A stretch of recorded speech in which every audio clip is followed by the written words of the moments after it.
Pertama katanya waktu itu alasannya untuk undercover buying. Jadi dia pikir it's part of the job.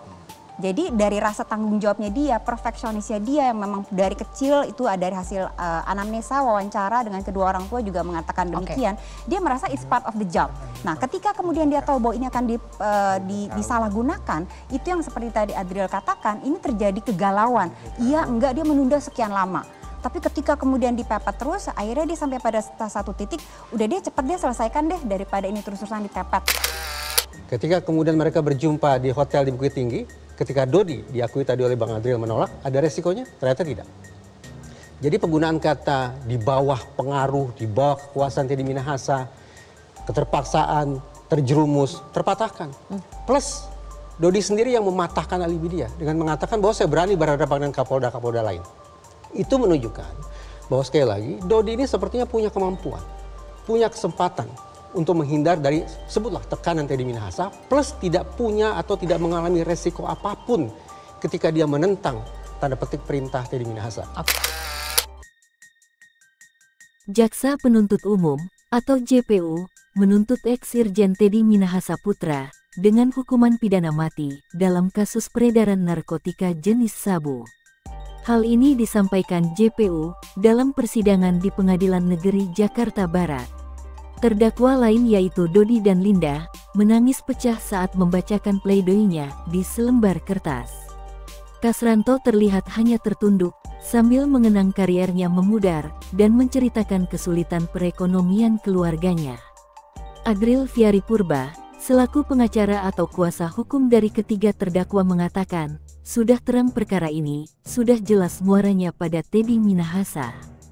Namun menurutnya, Dodi mesti lepas dari segala tuntutan karena adanya relasi kuasa dari Teddy.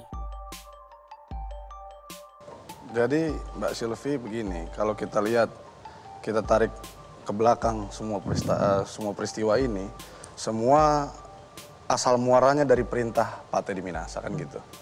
Ya, dan setelah itu juga kita lihat bagaimana terus didesak dan kita lihat juga bagaimana Pak Dodi sudah menunjukkan dia seorang perwira, makanya dia menolak, kan gitu. Dia seorang perwira, dia menolak juga 2 kali.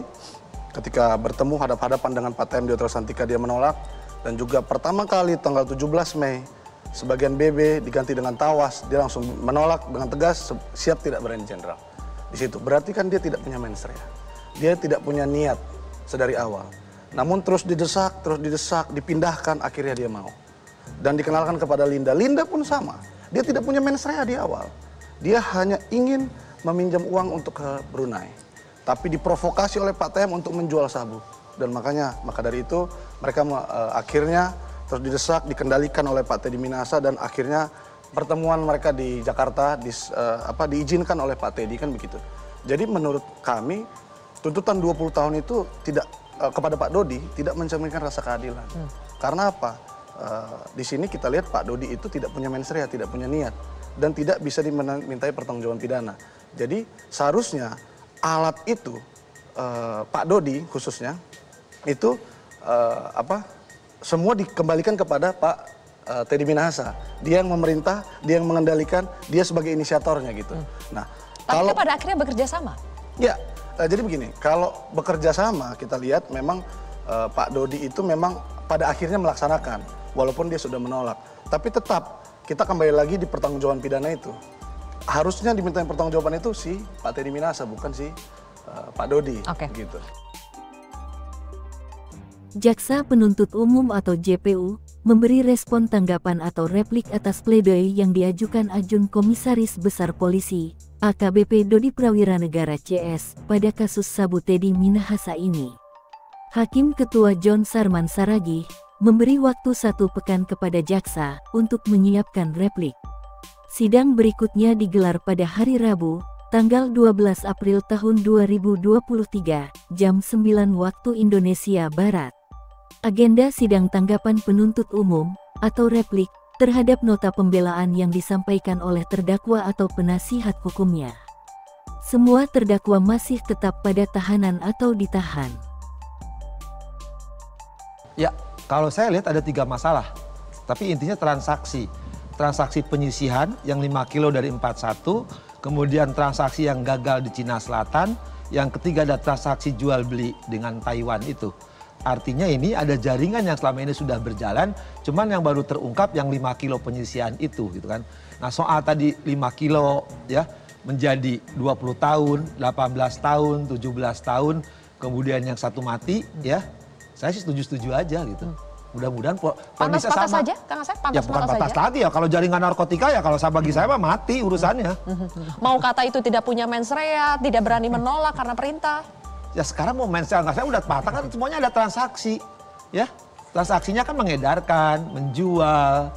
Ya kalau menjual mengedarkan jumlahnya besar dan tidak sekali, yang sekali kan baru terungkap sekarang kan masalah penyisian 5 kilo kan. Padahal ada kejadian yang terungkap, kliennya beliau ini apa yang ibu siapa? L ya? Tadi yang di Cina Selatan sampai tidur bareng, kemudian dapat bonus, beli satu dapat satu gitu. Bagi saya tuh menarik gitu kan, menariknya apa? Wah, hebat banget ya. Dari perwira tinggi, perwira menengah, sampai Kapolsek yang di Jakarta, main-mainannya hebat gitu. Jadi ada jaringan ya? Ya jaringan nggak mungkin nggak jaringan 3 kali. Yang Cina Selatan tuh pasti Pak Benny lebih tahu kenapa kita gagal. Saya baru terungkapnya, oh ternyata gagal tuh mungkin gara-gara ada yang sial tidur-tidur bareng di kapal tadi.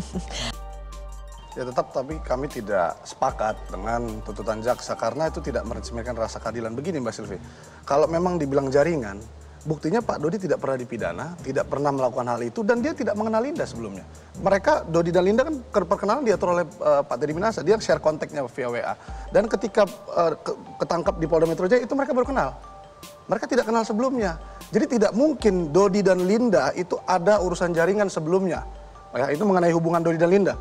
Kalau Linda, memang dia mengakui juga dia sebagai informan selama ini, namun dia menangkap bukan untuk menjual sabunya, menjual ganja atau menjual barang haram ini, namun dia hanya memberikan info kepada penyidik. Kalau selama ini Linda adalah informan, kenapa tiba-tiba Pak Teddy ini meminta Linda untuk menjual sabu itu? Kalau itu tanya kepada Pak Teddy. Mungkin kalau saya lihat ya, dia memanfaatkan momentum, gitu loh. Memanfaatkan momentum kepada Pak Dodi.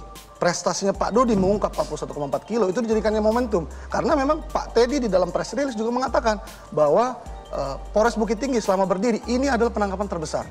Kan begitu. Nah, prestasi membawa petaka. Makanya saya sampaikan begitu. Oke, kalau yang Linda, kenapa Linda yang ditawari oleh Teddy? Versinya Linda apa? Ya, Kenapa kalau dia? itu memang sebenarnya harus ditanyakan ke Pak Teddy Minahasa langsung. Versinya Linda. Tapi kalau menurut saya memang dia melihat bahwa Bu Linda ini punya potensi untuk bisa menjual. Karena apa? Dia kenal memang. Buktinya dia bisa penyelundupan dia bisa tahu dan segala macam. Tapi disalahgunakan, jadi dibalik.